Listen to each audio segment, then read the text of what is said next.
di siang hari ada banyak sekali batu yang kalau kamu balik, kamu bakal nemu serangga-serangga kecil keren kayak gini. Tapi kalau kamu nunggu malam buat balik batunya, kamu bisa nemuin hewan nokturnal yang jauh lebih gila seperti kalajengking yang bersinar, tarantula raksasa, dan masih banyak lagi yang gak bakal pernah kamu temuin di siang hari. Dan ya, sekarang malam aku udah pergi ke sebuah jalur trail gila yang terkenal punya hewan nokturnal paling edan. Jadi ayo balikan batu pertama. Dan di balik batu pertama ini, aku nemu kalajengking California kecil yang mungkin udah kamu tahu punya kemampuan bersinar dalam gelap di bawah sinar cahaya UV. Ya, hampir semua hewan nokturnal punya kemampuan gila, dan di video ini aku bakal nemuin banyak hal yang lebih edan lagi. Jadi aku lanjut balik batu nomor 2, dan tepat di bawahnya ada sarang laba-laba kecil dengan semut malang yang polos terjebak di dalamnya. Jadi aku pikir aku coba bantu semut itu keluar dari sarang sebelum laba-laba datang memakannya. Tapi saat itu aku lihat gerakan semutnya aneh banget, dan dia kejang-kejang kemana-mana. Saat itulah aku sadar kepala semut ini hilang. Ya, aku nggak tahu gimana dia masih bisa bergerak tanpa otak yang bahkan nyambung ke badannya. Jadi kayaknya laba-labanya udah duluan nemuin dia. Jadi saat aku terus menjelajah, batu berikutnya yang ada sesuatu di bawahnya adalah nomor 5. Awalnya mungkin kamu gak lihat apa-apa. Tapi kalau kamu lihat lebih dekat, ini adalah liang tarantula dengan tarantula terbesar yang pernah aku temuin saat balik batu. Karena tarantula seperti ini nokturnal, kamu intinya gak akan pernah lihat mereka makan. Jadi karena sekarang malam, ini waktu yang sempurna buat tes kemampuan makannya. Jadi ku keluarkan ransel buat ambil sesuatu yang penting. Nanti deh kutunjukin lagi, tapi sekarang aku keluarkan dulu apa yang sebenarnya ku maksud mengambil ransel ini. Jangkrik dan pinset, dan langsung saja aku bawa jangkrik itu tepat ke mulut tarantula. Dan ya, di video balik batu terakhirku, aku coba hal yang sama persis, tapi nggak berhasil dia makan. Tapi tarantula ini jelas jauh lebih reseptif, karena malam hari, dan langsung merebut jangkrik itu dari pinsetku. Ya ampun, dia langsung melahap jangkrik itu habis-habisan. Dan aku janji itu masih baru permulaan dari hewan-hewan gila yang aku temuin di jalur ini. Karena di bawah batu nomor 9 sebenarnya ada sesuatu yang cukup menarik. Gak besar atau gimana sih, cuma laba-laba kecil ini. Tapi yang bikin perhatianku tertarik adalah perutnya, karena kelihatan seperti mata. Asli, kelihatan persis seperti mata dari semacam spesies ular. Bayangin kalau laba-laba ini tumbuh lebih besar dan pasang sarang di pohon. Dia bakal kelihatan seperti mata mengancam yang menatap ke arahmu, apalagi di malam hari. Jadi saat aku terus berjalan, aku sampai ke objek 14 dan di bawahnya ada benda kecil putih ini. Ini adalah kodok oak, dan dia sebenarnya cukup lucu. Dan tepat di sebelah kodok oak putih ini ada kodok oak coklat yang lebih gelap, yang kalau kamu nggak tahu ini adalah spesies kodok terkecil di seluruh Amerika. Dan karena mereka cukup unik, aku harus keluarkan ransel lagi. Dan sekali lagi aku keluarkan beberapa jangkrik, tapi kali ini lebih kecil, jadi semoga kodok-kodok ini bisa memakannya. Aku coba jatuhkan beberapa dulu dekat kodok putih, tapi dia kelihatan nggak terlalu tertarik. Dia malah sembunyi di bawah tanah. Jadi aku coba taruh beberapa jangkrik di dekat kodok coklat, tapi dia juga malah lari kencang, gaspol, dan juga kayaknya nggak lapar. Tapi saat itu terjadi, aku lihat semut kecil ini lewat, dan di mulutnya ada cacing hijau yang super besar. Sepertinya dia bawa balik ini ke koloninya. Tangkapan mantap bro, ratu pasti bangga. Batu berikutnya yang aku balik dan ada sesuatu yang menarik adalah ini.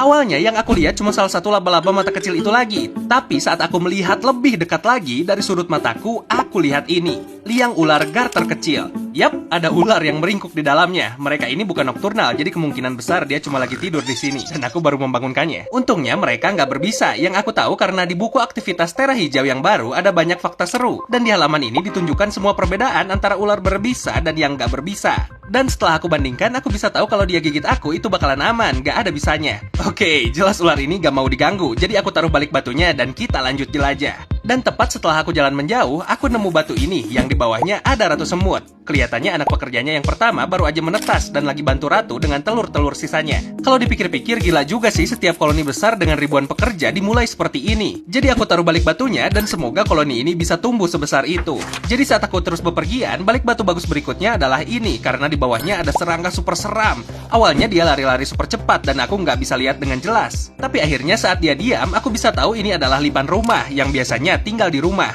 Makanya namanya begitu. Jadi sepertinya dia kabur ke hutan dan ya mereka emang serem banget. Maksudku, kepalanya seperti jangkrik, kakinya sebanyak lipan tentu saja dan entahlah, dia seperti makhluk mutan pada dasarnya. Ya ampun, dia nggak berat banget dah. Iya, dia intinya emang alien. Dan bicara soal makhluk alien, di bawah batu berikutnya aku nemu ini. Ini koloni semut, tapi yang benar-benar menarik perhatianku adalah di sebelahnya. Benda ini, lihat. Aku sebenarnya pernah nemu salah satunya di video balik batu pertamaku. Tapi aku gak pernah lihat sejeli itu karena dia terkubur di tanah. Nah, ini dia di luar tanah. Ini jangkrik Yerusalem. Dan mereka kelihatan super aneh. Aku nggak tahu kenapa, tapi cuma lihat mereka berjalan aja udah bikin aku merinding.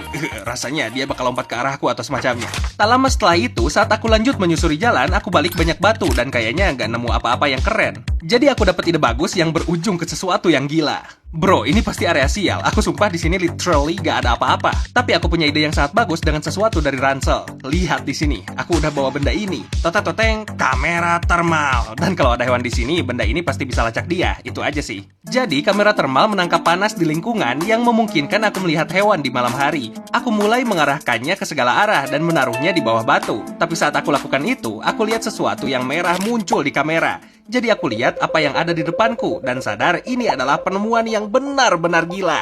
Itu adalah undur-undur. Kalau kamu gak tahu apa ini, mereka adalah serangga kecil yang menggali perangkap lingkaran di tanah yang dirancang khusus buat jebak semut. Dan kalau ada semut yang gak curigaan masuk, undur-undurnya akan langsung menyerang. Dan seperti yang kamu lihat di sini, aku nemu undur-undur yang lagi nyerang semut secara langsung.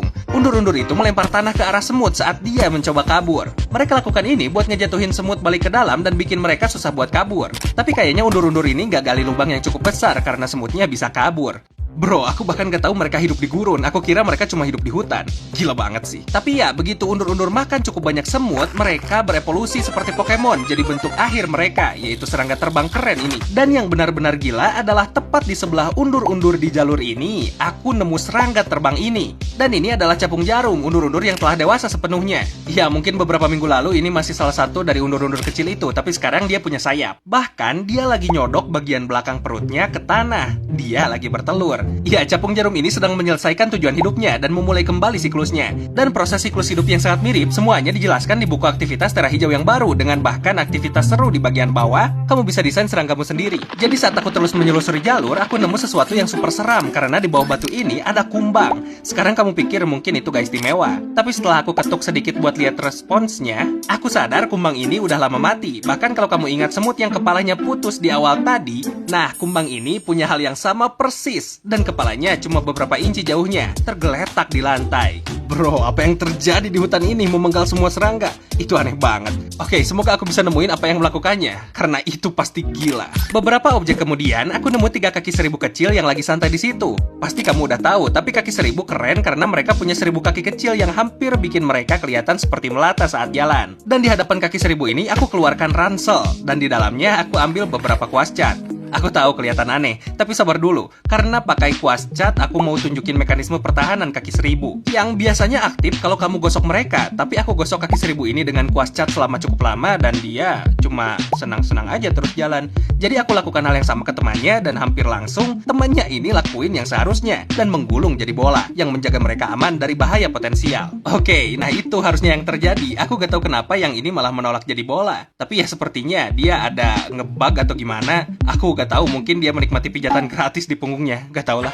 Jadi alasan aku sangat suka jalur ini adalah karena di titik ini lingkungannya mulai berubah dari hutan jadi gurun. Artinya aku baru aja buka kumpulan hewan gurun yang sama sekali baru. Dan literally di balik batu pertama di lingkungan baru ini, aku nemu kalajengking gurun berbulu yang merupakan yang terbesar di seluruh Amerika. Dan jelas lebih gede dari yang di awal video tadi. Sekarang, seperti yang kalian tahu, kalajengking bisa bersinar di bawah cahaya UV, seperti yang aku tunjukin di awal video. Dan tentu saja, mereka yang di gurun juga bersinar. Tapi aku punya sesuatu yang seru yang aku mau coba tes sama dia. Dari ranselku, aku keluarkan jangkrik dan pinset. Ya, aku tahu, aku lagi kasih makan jangkrik lagi. Tapi ini adalah pengalaman memberi makan paling keren yang pernah aku alami di video balik batu. Karena awalnya, aku taruh jangkrik ke mulut kalajengking dan dia rebut dengan capitnya dan cuma pegang sebentar. Wah, dia benar-benar ambil jangkrik dari tanganku. Kamu mau makan nggak? Jangan cuma tinggalin jangkrik di capitmu. Kasian jangkriknya, bro. Jadi aku ambil lagi dia dan kasih kesempatan lain buat makan. Kali ini dia pakai kedua capitnya buat pegang dengan kuat. Lalu dia pelan-pelan gerakin sengatnya ke atas dan kasih ketukan kecil. Bisa mereka nggak mematikan buat manusia, tapi buat jangkrik kecil seperti ini,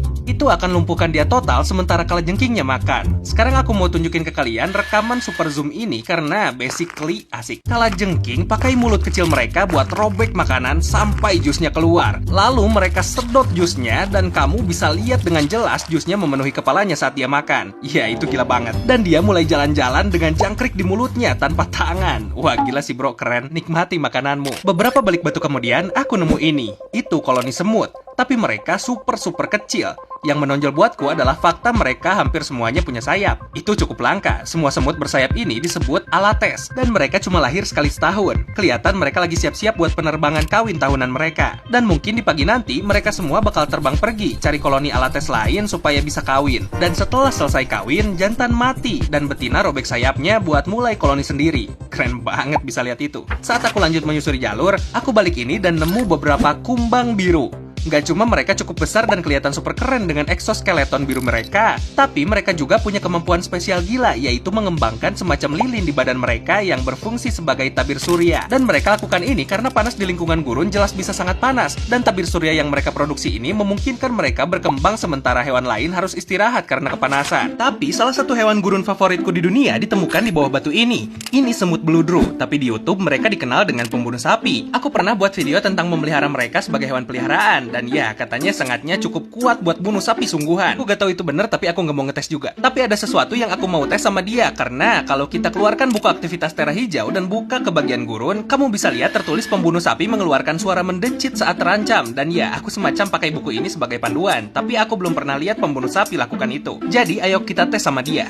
Pakai pinset aku angkat dia, dan jangan khawatir, ini nggak sakit sama sekali karena eksoskeletonnya seperti batu. Dan sangat sulit untuk diremukan. Saat aku pegang, kamu bisa lihat sengat kecilnya keluar dari belakang perut. Lalu, aku mendengar dia mendecit.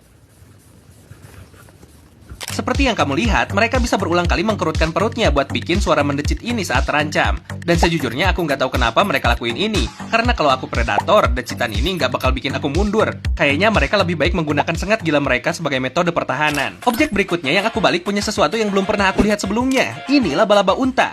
Mungkin makhluk paling serem dan paling menjijikan di seluruh gurun.